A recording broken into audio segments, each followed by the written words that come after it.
By the time I understood what she'd done, it didn't even feel like betrayal. That was the worst part. Betrayal implies surprise. This wasn't that. This felt organized. I'm sitting alone in my car outside the building, engine off, hands still on the steering wheel, like I'm waiting for someone to tell me it's okay to move. The air inside smells like old heat and panic sweat. My phone is face down on the passenger seat because I already know what's on it. I don't need to see it again. Every choice I thought I made, every look, every risk, every time I leaned in instead of pulling back, was already accounted for. Pre-approved, framed, timed, saved. I keep replaying her voice in my head, soft but certain. The way she'd tilt her head and say, "You sure you want that?" Like she was giving me space. Like she wasn't already holding the answer. I thought I was leading. I thought I was taking what she was offering because she wanted me to. I thought that made me powerful. Jesus Christ, I thought it made me a man. Now I understand the trick. If you let someone feel like the idea is theirs, they'll defend it harder than if you force them. They'll justify it. They'll fuck themselves for you. I did all that willingly, smiling, proud, and now there's a record of it. It started the way things always do, when you're already a little too sure of yourself. I was doing well, not struggling, not desperate. I had a decent title, my own place, a car that didn't embarrass me, and enough respect at work that people listened when I spoke. In Kingston, that counts for something. You walk a little straighter when you know people are watching. Then she arrived. Not loud, not flashy, just composed. The kind of woman who doesn't rush because she doesn't have to. Late 30s, always dressed like she knew where she was going next. She didn't flirt the way younger women do. No giggling, no obvious signals. She looked at you like she was assessing value. The first time she complimented me, it was professional. "You handle pressure well," she said. Eyes steady, no smile. That hit harder than anything sexual could have. Men like me, we're trained to read that as respect. The sexual tension didn't come from touching. It came from implication, from proximity, from the way she'd lower her voice when it was just us, like she was letting me into a private frequency. Sometimes she'd stand just close enough that I could smell her perfume. Clean, expensive, deliberate. She never brushed against me. That would have been obvious. Instead, she'd say things like, "You seem like a man who knows what he wants." And I'd feel my chest lift, my spine straighten. Ego inflation is quiet like that. It doesn't shout.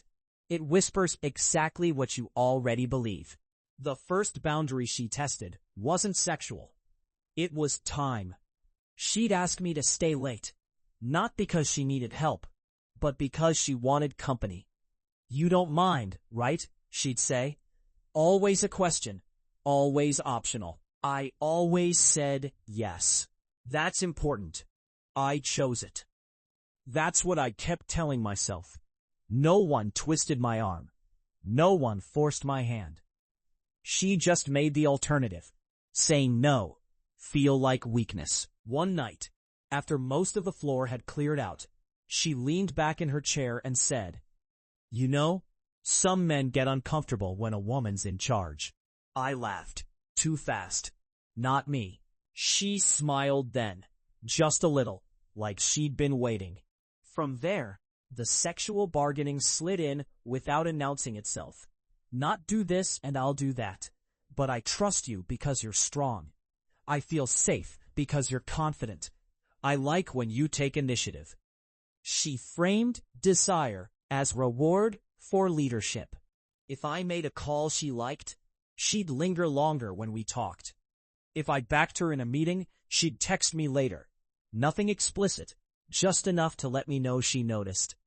My phone would buzz and I'd feel that stupid electric rush in my gut. Validation dressed up as intimacy. One evening, she said, "I like how you don't ask permission." That line fucked me up. because suddenly not asking felt like the right thing to do. It felt masculine. It felt earned. The first time we crossed a line, it was small. A door closed longer than necessary. A conversation that drifted personal. She asked about my past relationships. I answered honestly, like an idiot, because honesty felt like dominance in that moment. Like I wasn't hiding. She listened carefully, filed things away. When she finally touched me, just her fingers on my wrist as she emphasized a point, I felt chosen, elevated, like I'd passed some invisible test. I told myself I was in control. I told myself she liked me because I was decisive, because I didn't hesitate, because I wasn't afraid of a little risk. What I didn't see was how carefully she only rewarded the behaviors she wanted repeated. Desire wasn't spontaneous. It was conditional. And I was too busy enjoying the fantasy to ask what the conditions were. By the time it became explicitly sexual, it already felt inevitable. That's the genius of it. When something's framed as the natural outcome of your own choices, you stop interrogating it. She never said, "If you do this, I'll sleep with you." That would have insulted me. Instead, she said things like, "I need someone I can trust," or "I hate feeling exposed." Trust became currency. Loyalty became arousal. The first night, we actually crossed that line. It wasn't dramatic. No candles, no confessions. Just a quiet understanding that we were already there. She let me believe I was taking the lead, that I was the one escalating. Afterwards, lying there, skin still warm, she rested her head on my chest and said, "I like that you don't get needy." That sentence locked something in me, because suddenly, restraint felt like power. Silence felt like control. I started regulating myself around her, not out of fear, but pride. I didn't want to be the kind of man who ruined things by wanting too much. That's where the moral violation crept in. She began sharing things about work, conflicts, frustrations, people who didn't respect her authority. She never asked me to intervene directly. She didn't have to. She'd just sigh and say, "It's exhausting carrying all this alone." So I offered help, advice, strategic nudges, little things, information passed casually, opinions framed as observations. Each time I did something that benefited her position, she rewarded me with closeness, with sex that felt approving rather than passionate, with praise that sounded intimate but functioned like reinforcement. I told myself I was protecting her. I told myself it was mutual. Hell, I told myself I was the one leveraging her, that I had access, influence, proximity. That belief let me ignore the unease creeping in. One night, after I'd done something that definitely crossed a line, shared information I shouldn't have, she looked at me and said softly, "I knew I could rely on you." That should have scared me. Instead, it made me feel 10 feet tall. In Jamaica, masculinity is wrapped tight around usefulness and control. Being the man who handles things carries weight. I leaned into that, hard. I started justifying everything. Everyone does this. This is how power actually works.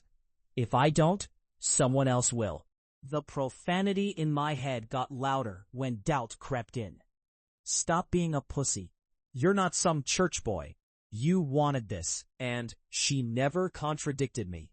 She just watched, adjusted, documented. I didn't know that part yet. The documentation. I didn't know that every conversation, every message, every choice was being quietly preserved. I thought discretion was mutual. I thought wrong. ... The shift happened fast. That's another thing I didn't anticipate. I thought the fall would feel gradual, like the rise. It didn't. One afternoon, she asked me to come by her office. Door closed. Same setup as always. But the air felt different. Cooler, heavier. She didn't touch me. That was new. Instead, she turned her monitor toward me. On the screen was a folder. Inside it, messages, logs, dates, context. Not just mine, hers too. Everything framed cleanly, professionally, like evidence. She said calmly, "I need you to understand how this looks." My stomach dropped. Hard. That's when the humiliation kicked in. Not because she'd trapped me, but because I finally saw the shape of it. Every initiative I'd taken was already there, time-stamped. Every risk I thought I chose was part of a pattern she could explain better than I could. She wasn't angry. She wasn't emotional. She was prepared. "You were always free to say no," she said, "and you didn't." That line destroyed me, because it was true, and because she knew exactly how to use it. She laid out the consequences without raising her voice, not as threats, as realities. Reputation, career, relationships, the way stories travel in a place like this. The way men like me don't get the benefit of ambiguity when the narrative hardens. I tried to speak, tried to assert something. Control, innocence, misunderstanding. But my words sounded small, defensive, weak. She watched me struggle, then said, "I really did like you, but you needed to believe you were in charge." That was the fracture. The exact moment something inside me cracked open. I realized then that the power I felt had always been temporary, conditional, on loan, and the interest was about to come due. When I left her office, I didn't feel angry. I felt exposed, stripped of the story I'd been telling myself. The story where I was decisive, dominant, desired. Now I was just documented. I still hear her voice sometimes when I replay it all. Calm, precise. "It was your idea." And the sick part of me still wants to argue that it was. That I chose. That I wasn't manipulated. Because if I admit the truth, that my ego made me easy, then I have to live with what that says about me. And that's a file I can't delete.